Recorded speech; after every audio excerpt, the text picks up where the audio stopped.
So resilient horticulture and investing in sustainable energy on farms. So there's the agenda. We'll just cover off on some of those points and really get up to Clive. We invested heavily in on-farm energy assessments over the last 4 years, completing 1,300 assessments over that period, and over 650 infrastructure grants, so upgrades, e.g. So half of those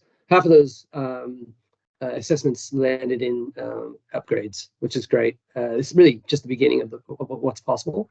And currently, we're demonstrating sustainable energy upgrades at our Tatura and Ellenbank smart farms. And there's a few bits and pieces to come at Horsham, which are really poignant for this group, which are controlled environment units, which is quite different than a glasshouse or a greenhouse. We've got a ground source heat exchange set of kit going into an existing glasshouse. And then we've got some floating solar as well as a flywheel. So yeah, watch this space. That's being implemented over the course of this financial year. It's a pretty exciting developments. And then this webinar series, really, that's all about bringing that knowledge to a broader audience and letting that broader audience bring that knowledge back to us. And lastly, on that front, we're doing completing a benchmarking exercise with the RMIT master students on trying to figure out, what's the sort of average energy use in a horticultural setting for moving water, cool rooms, and so on and so forth. So yeah, watch this space on that as well. And then the next steps for us is piloting on-farm emissions actions. So, but yeah, more further context, looking at all those 1,300 energy assessments, you'll see that horticulture was a big taker of those assessments. So almost 30% of all of those were completed in the horticulture sector, and you'll see why in a second. Obviously, dairy was the largest group with the amount of energy they use in parlors and intensive settings and whatnot. So it stands to reason that dairy and horticulture were the top two, based on, well, here we go. Look at the costs associated with horticulture. That's average across all energy carriers. So we're looking at electricity, gas, LPG, and diesel, with electricity being the number one by far. And most of our series is looking at upgrades that actually contribute to diminishing that cost stack there in horticulture. So we also have greenhouse gas savings potential. So there's a stack of savings potential that we realized through those assessments, but only maybe a third of those were adopted. So there's much more work to be done, and you'll see why. There's some really, the Europeans are looking at emissions standards and how you actually produce a product coming into that part of the world. Those standards will spread throughout the world probably with no time flat. And so we want to make sure our growers and producers are on top of that and ahead of the game. That's why we're doing these, completing the series, but also the sort of grants and programs we've run previously and hopefully into the future as well. Yeah, we're looking at a 2045 net zero emissions target by 2045. So interestingly, a lot of people don't think that there's much that they can do, but this stack here is our biggest contributor. And we all have a part to play in that. All of our households, all of our operations and commercial operations, that's where we're playing. That's the sandpit we're playing in now. This is, obviously a big part of agriculture is burping and farting cows, manure management.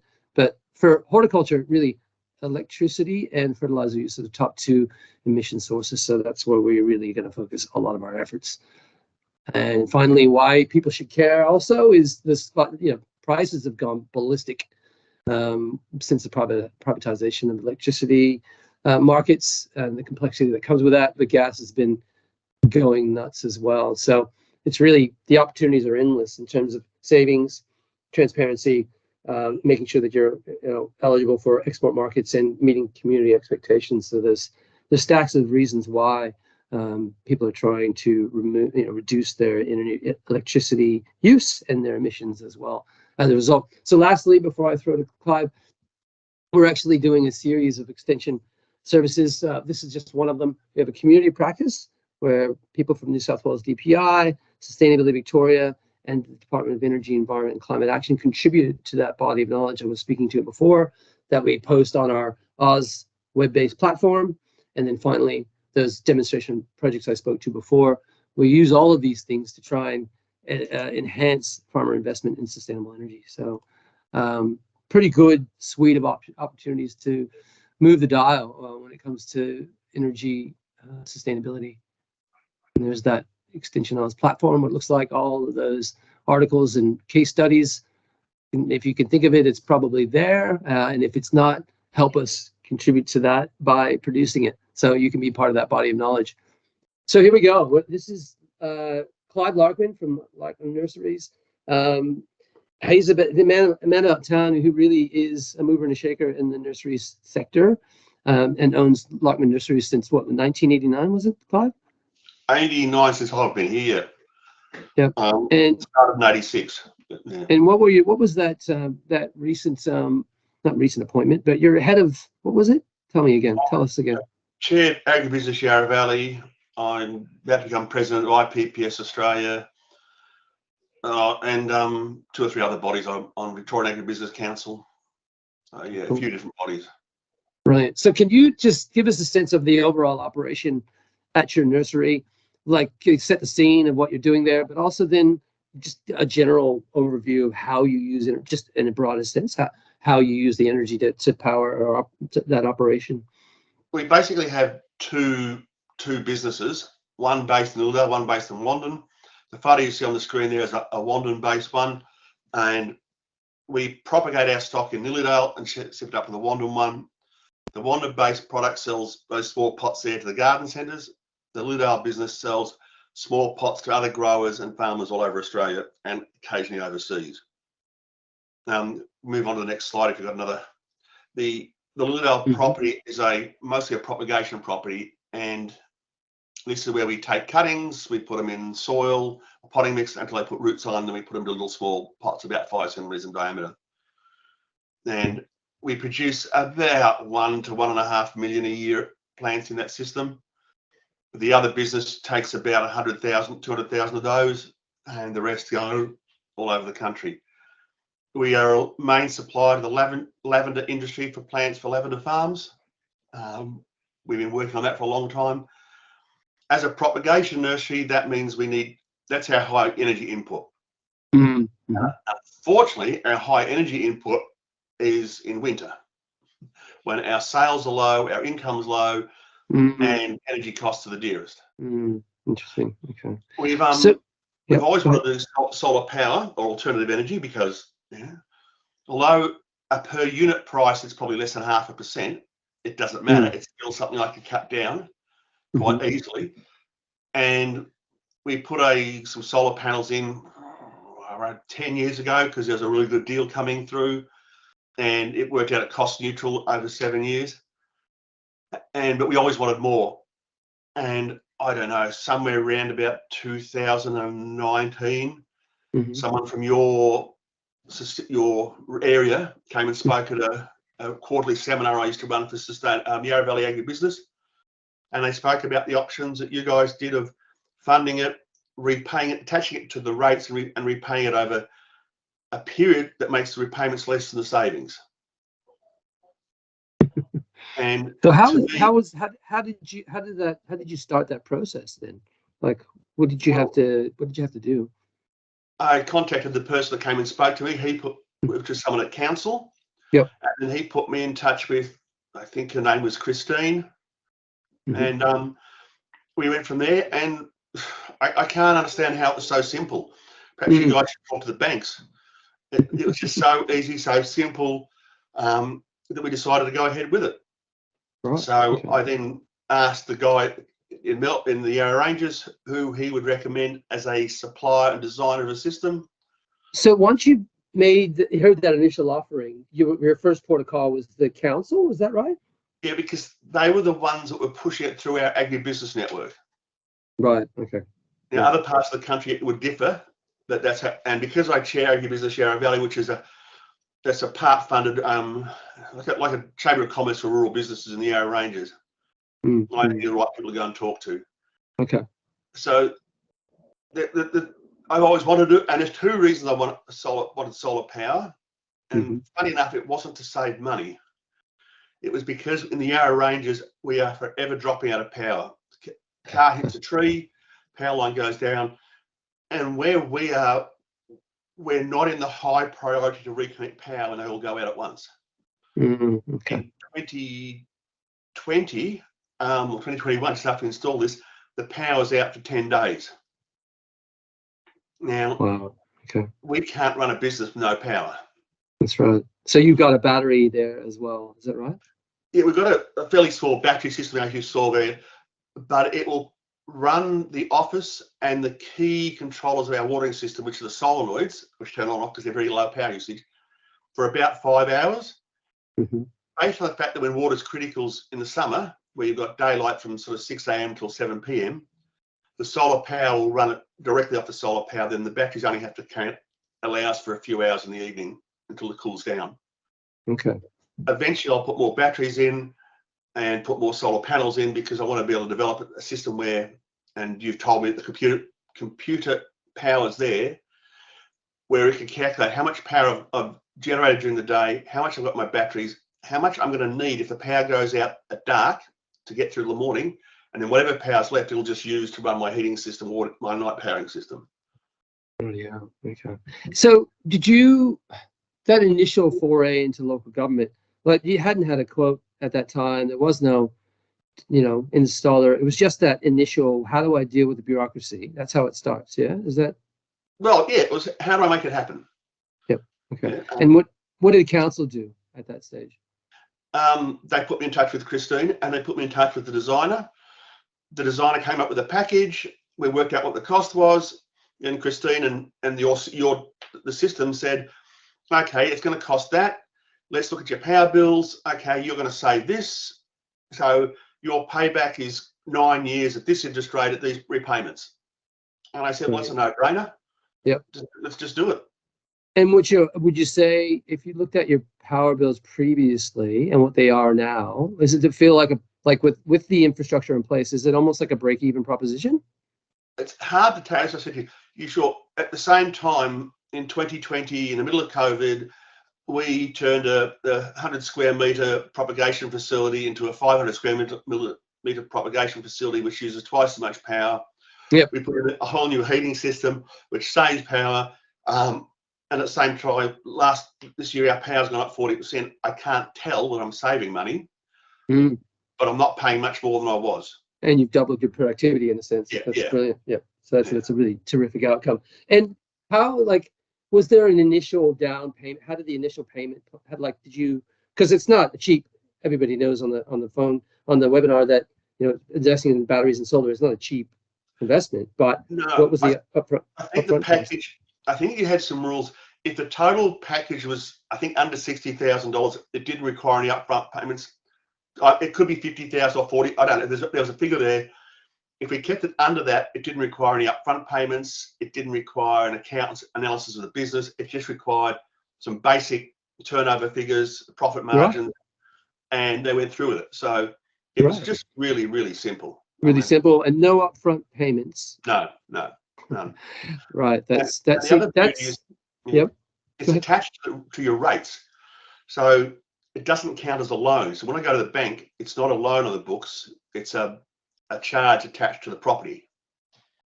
Right. Okay. Which, if you're in government, doesn't make a lot of difference. But if you're in private enterprise, that can make a huge difference to your bank interest rates and your funding and your ability to borrow money for other projects. So there you go. They already answered the where did you start question that I had for you first. Yeah. Well, first up. So it's the infrastructure itself, you said, was under $60,000. No upfront fees. Yeah. In that figure, yeah. Yep.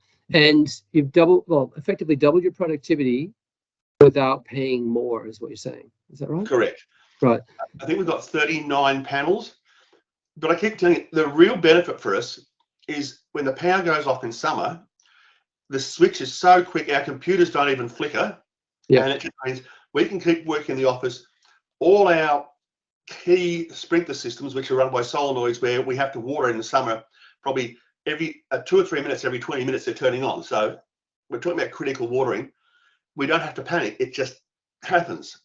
We have our whole system split into two, all our power. The huge users of power, which are the air conditioning units and in summer and the heating units in winter, they're on a separate phase. So when the power drops out, they drop out as well. Right. Yeah. Okay. And so are you finding that, the need for that backup, is that twice yearly, once? How often does that occur for you? Because that's Uh, really going to ramp up your payback period. I would say on average 4 or 5 times a year. It's happened twice in this winter. Either the Right. power company decides I want to do some work on the lines, or a storm comes through. And your system enables you to get through those periods. Yeah, and we don't even really notice that the power's gone out sometimes. If you didn't have that, what sort of cost would that be on your business? If you were totally offline during some of those down periods, what would be the losses? Is there Well, any? I can't put a dollar figure on it, but it means we've got to run 2 little, Bunnings type generators. We've got to drag extension all over the office, Right. and we spend hours of staff time setting it up, and then we've got to spend more staff time monitoring to make sure they're working properly, to keep the sprinklers working and the office working. And it's more just a huge inconvenience. And if I'm not here, then there's really nobody else in the business that will actually do it properly and set it all up. So it's just it's a real inconvenient problem. And if it goes on for days, it's an even bigger problem. The only one we didn't allow for was the first time it happened was the next morning. We had one of those pea soup fogs where you couldn't see 5 meters, so the solar panels wouldn't work either. Oh, So we had to put generators in then anyway, but that was a pretty rare occurrence. Right. And so most of your power demand is electrical, isn't it? Yes, yeah. Yeah. We do use a little tiny bit of gas, but not much. So, right. So the thermal demand is the lower end of the Well, basically, what we use our power, we have to heat the beds where the plants are grown, and the most economical way of heating them is putting water underneath the plants. And the best way to heat water is electricity, because if you use gas, you have an inefficiency in heating the air between the burner and where the water tank is. So with electricity, you're heating elements in the water, so there's no loss there. That's right. And then we pump the water through the beds all day. Right. It's interesting because the thermal energy is more efficiently generated, but not applied, which is quite interesting. Yeah. So yeah, I was fascinated by, when we visited your place, the heat pump that you've installed. It's quite a unique. Can you just tell us a little bit about? We've had a couple of heat pumps we invested in during the Ag Energy Investment Plan. They're both on, well, the two that I know are both on dairy farms.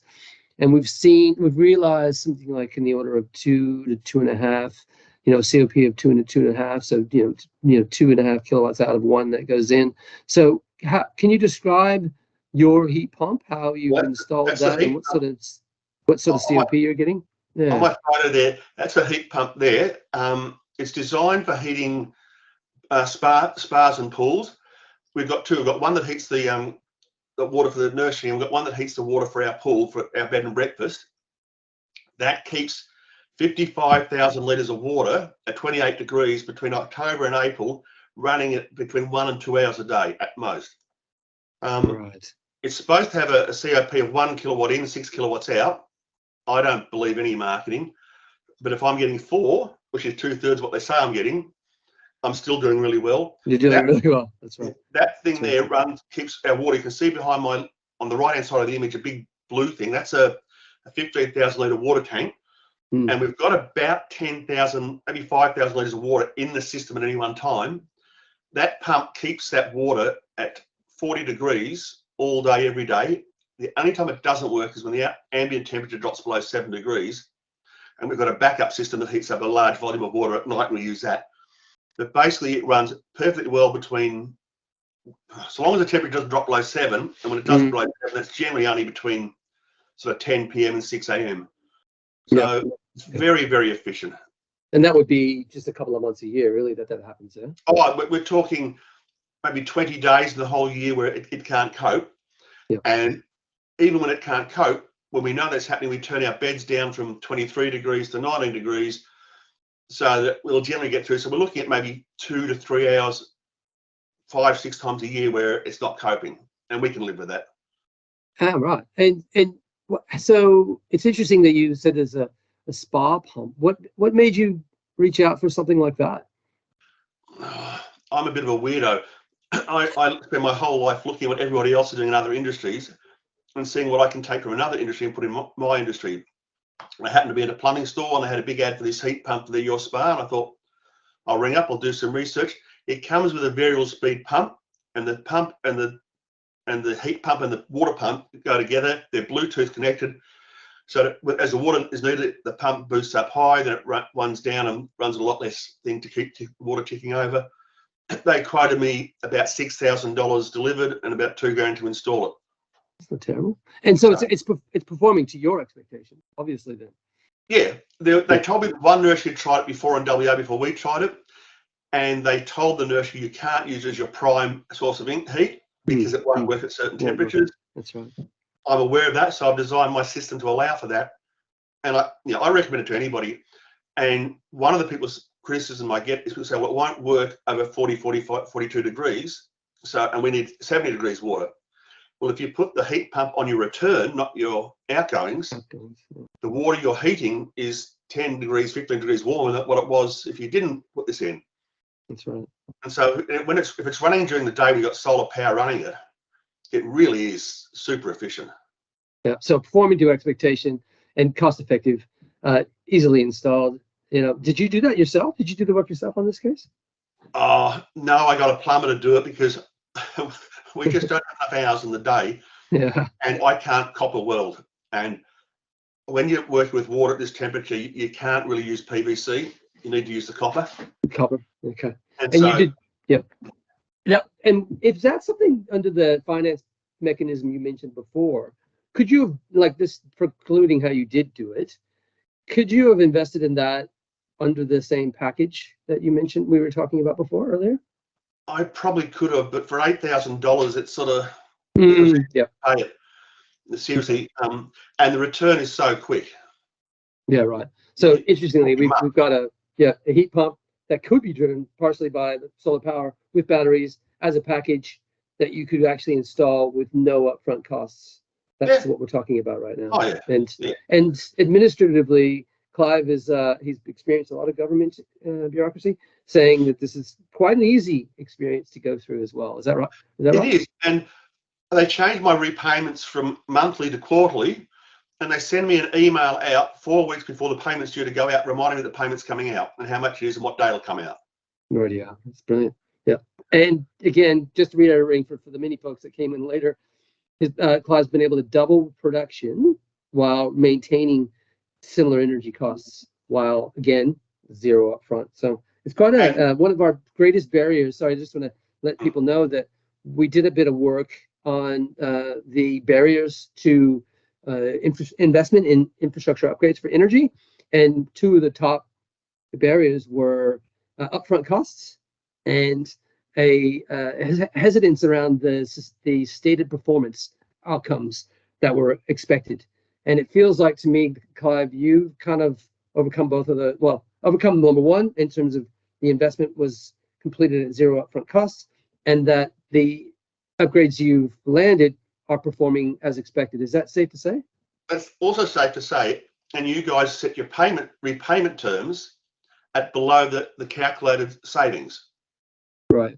So they come in, they'll do analysis, how much power you're using, how much you're paying for your power, what the calculated theoretical savings are, and they'll set the repayment terms less than that by extending the length of the contract so that your net cash flow is positive. Not negative. I just can't see why you don't do it. Why you wouldn't do it. Exactly right. So that's really compelling argument. I mean, there's several other barriers, obviously, to that investment that I was speaking of, but those top two, the top one, really, it's definitely one of the top three, I'm sorry, is making that upfront investment. So that's a huge statement to be made. And from a guy who's actually quite critical and analytical about these sort of things and can really pursue infrastructure upgrades in his own head and deliver those. So I think coming from a decent source. So the background to this webinar. There's a third benefit to it. And anyone in small business knows that the minute you walk through the bank's door to ask to borrow money, you're going to feel like you're begging for something. The banks don't really make it easy for you. You've got to justify it. You've got to argue with them. It was just a really, really simple process. Fantastic sort of result. So this is a really good news story. That's why we brought Clive in to run this webinar. But the other objective here was, and for those that missed the beginning, was to have a conversation. So I simply asked Clive a few questions, and my hope is that folks that are participating today will contribute to those questions, but also to contribute to the body of knowledge that's an experience that's related to what we've discussed over the last half an hour. And we're opening questions up to folks from here on out. So just from me, Clive, in the meantime, what's like on the sustainable energy front, because there's, you know, zero from the grid is nice to consider and dream about, but what do you reckon we'll do next as far as I'm looking for alternative ways of generating energy in winter. Okay. So I'm waiting for the fans to come down in price and go up in reliability, and I'm waiting for, you and I talked about those vacuum tubes, and I'm also looking at any other way I can to generate electricity in winter, plus more batteries in the computer system to allow a more way I can control the way the power is saved and stored rather than put it back into the grid. And have you begun that pursuit, or where are you at with those investigations?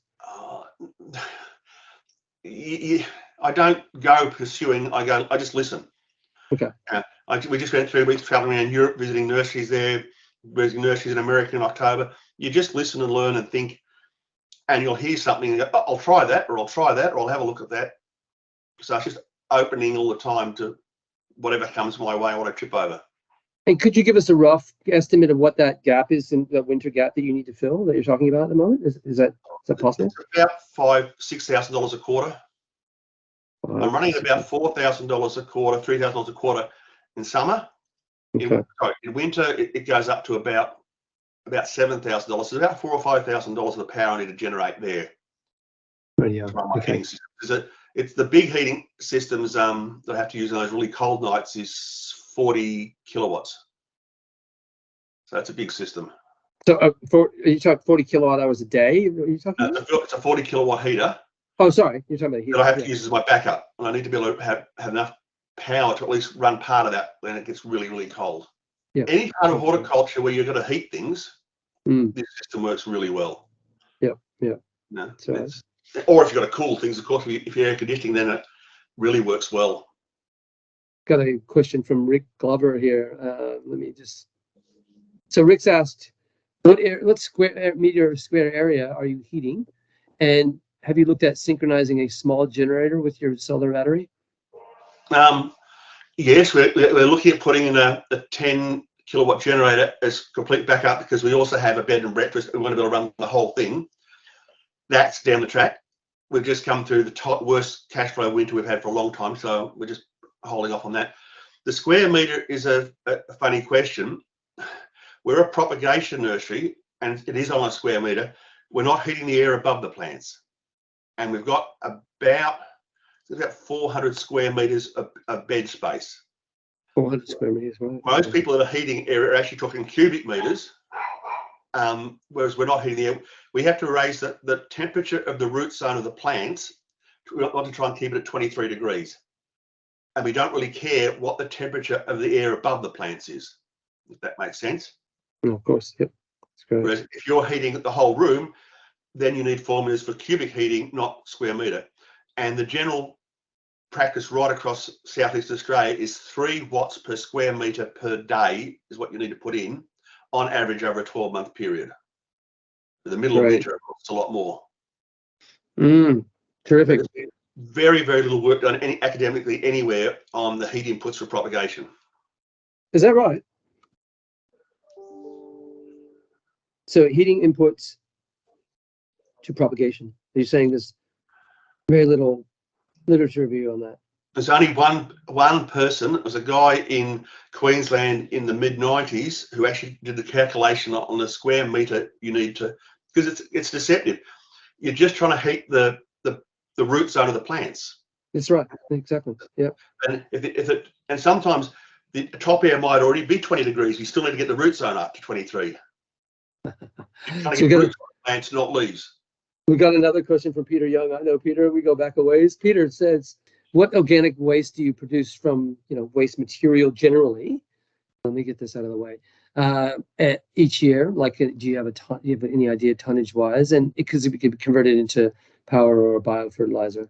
Both. We don't produce enough, and our organic waste, it's 2 types. It's potting media, which is also mixed with sand and perlite and vermiculite, so you can't burn it. And the waste cutting material off when we're producing our cuttings, and it's really just plant tips and twigs and leaves. And we come with a huge multipile at our other property and just spread it back on the ground as fertilizer or compost. Keep using it. That's it. I wanted to ask the group a question, the folks online. Hopefully you've heard most of Clive's about his decisions to go with this infrastructure upgrade. I'm wondering, are people online interested in pursuing the same type of investment structure that Clive has landed at his nursery?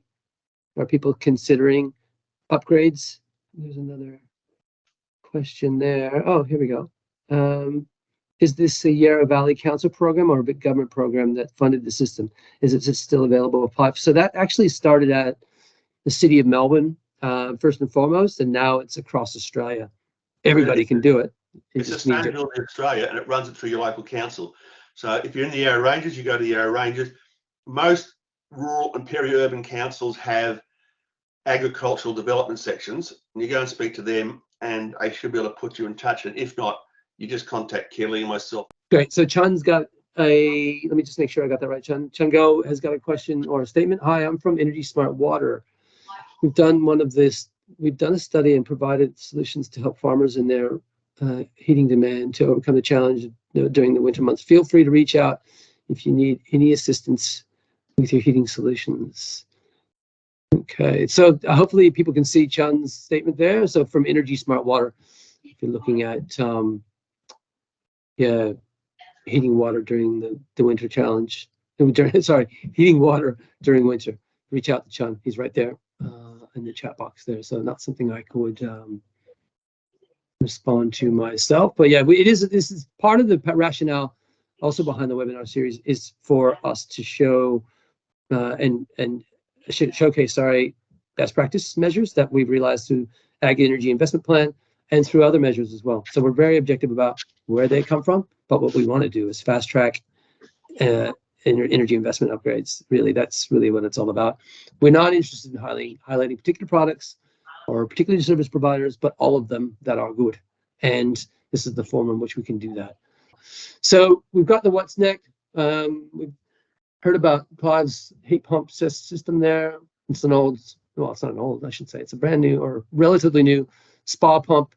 I wish Mario was there. He's our infrastructure delivery man who's installed or had installed most of the energy upgrades at Ellenbank and is going to support the system upgrades at Horsham as well. Just to compare notes on heat pumps, the fact that Clive's getting a COP of 1 to 4 with that spa pump, that's his estimate nonetheless, is quite a great result, and it's something that we'd love to compare notes on due to the heat pump that we've installed out of Ellenbank. I think that's close to 2.5 or 3, which is still great, but yeah, it would be interesting just to see the design and implementation of those separate systems and how we can maximize the utility of those going forward. The A2EP has written a guideline on how to, upgrade with heat pumps and what considerations need to be made as well. If you have any further questions, just drop a line to me. You've got my email address. There's my phone number as well. I'm in the horticulture team.